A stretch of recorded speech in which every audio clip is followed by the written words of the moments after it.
সকাল সকাল আব্বুর বকুনি খেয়ে চাকরির ইন্টারভিউ দিতে বের হলাম। না জানি আজ কপালে কি আছে, তবে আমি নিশ্চিত জবের জন্য আমি সিলেক্ট হব না, কারণ আগেও প্রায় 10 জায়গায় ইন্টারভিউ দিয়েছি আর প্রতিবারই ফলাফল এসেছে আমি সিলেক্ট হইনি। এটা নিয়ে আমার যে মাথা ব্যথা তার থেকেও আব্বুর মাথা ব্যথা বেশি।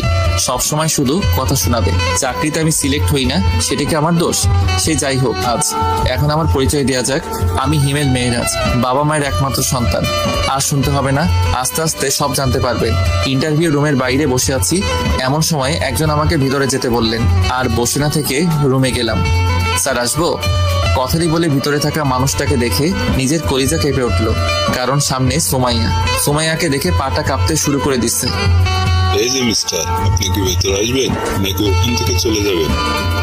মানে কি মানে করছে? ইচ্ছা না থাকলে চলে যেতে পারেন। কথাটি শুনে মন চাইছে শালাকে ইচ্ছা মতো পিটাই, কিন্তু আব্বুর জন্য কিছু বলতে পারছি না। আর কোনো কথা না বাড়িয়ে ভিতরে ঢুকলাম। Please sit.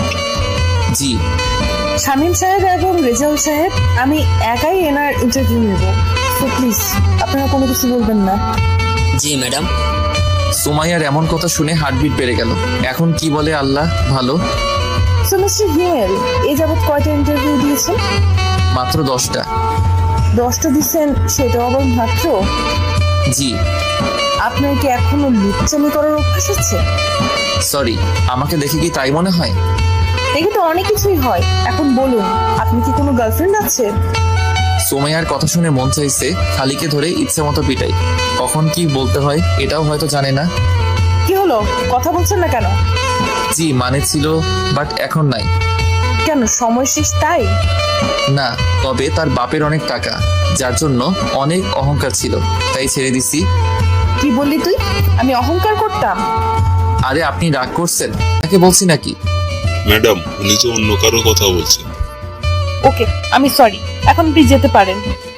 ঠিক আছে, তবে ম্যাডাম আপনি আগের থেকে অনেক কিউট হয়েছেন। কেন, আগে কি খারাপ দেখছিলাম? শুধু খারাপ না, একদম পেতনি। আর কিছু না বলে দৌড়ে বাইরে চলে এলাম। থাকলে না জানি পেতনি শালি আমার ঘাড় মটকাতো। বাইরে বের হয়ে হাঁটতে লাগলাম। আমি জানি এই জবটাও হবে না। আর অফিসে যে সুমাইয়ার সম্পর্কে বললাম অহংকারী আর পেতনি, সেটা একদম ডাহা মিথ্যে কথা। অহংকার জিনিসটা আসলে কি সুমাইয়া নিজেও আদৌ জানে কিনা সন্দেহ। ওর বাবার এত টাকা থাকার পরেও ভার্সিটি যেতে রিক্সা করে, আর আমি যে একটা ফকির যাকে কিনা কোনো কিছুই গিফট করতে পারিনি। তবে সুমাইয়ার এগুলো নিয়ে মাথা ব্যথা ছিল না, বরং সে নিজেই আমাকে পকেট খরচে টাকা দিত। আর পেতনিটা সুমাইয়াকে দেখলে পরীরাও হিংসা করবে। নীল শাড়ি, খোলা চুল, হাতে ভিন্ন রকম চুড়ি আর কপালে ছোট একটা টিপ, ব্যাস যে কেউ ওকে দেখে ইদা হয়ে যেতে পারবে। সে যাই হোক, এসব ভেবে আর লাভ নাই।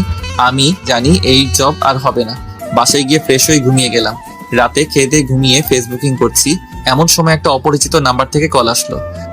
আসসালামু আলাইকুম, কে বলছেন? আমি সুমাইয়া, তোর এক্স।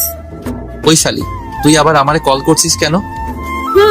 করতে হলো, কারণ আমার বাবুটা এখনো যে চাকরি করে না, তাই চাকরি দেওয়ার জন্য কল করলাম। আমি তোর বাপের চাকরি করতে পারবো না। কেন পারবে না? এমনি পারবো না, রাখ তুই। সুমাইয়াকে কিছু বলতে না দিয়ে কেটে দিলাম। আর হ্যাঁ, ওকে আমি তুই করে বললাম, এটারও কারণ আছে। আমি চাই না আমার মতো বেকারকে সুমাইয়া ভালোবাসুক। মাঝে মাঝে সুমাইয়াকে মনে পড়তো, তখন অনিচ্ছা সত্ত্বেও চোখ দিয়ে জল গড়িয়ে পড়তো। মেয়েটার সাথে সবসময় খারাপ করেছি।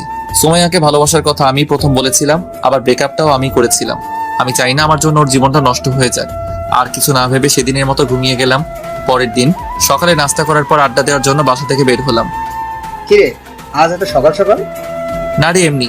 আর বাসায় থাকতেও ভালো লাগে না। সবসময় আব্বুর চাকরি নিয়ে কথা বলা ভালো লাগে না। শুধু কি তুই একাই শুনিস, আমি শুনি না? তবে আব্বু ঠিকই বলে, আর কতদিন এভাবে চলবে? পরের পাঠ পাওয়ার জন্য আমার ইউটিউব চ্যানেল সাবস্ক্রাইব করেন।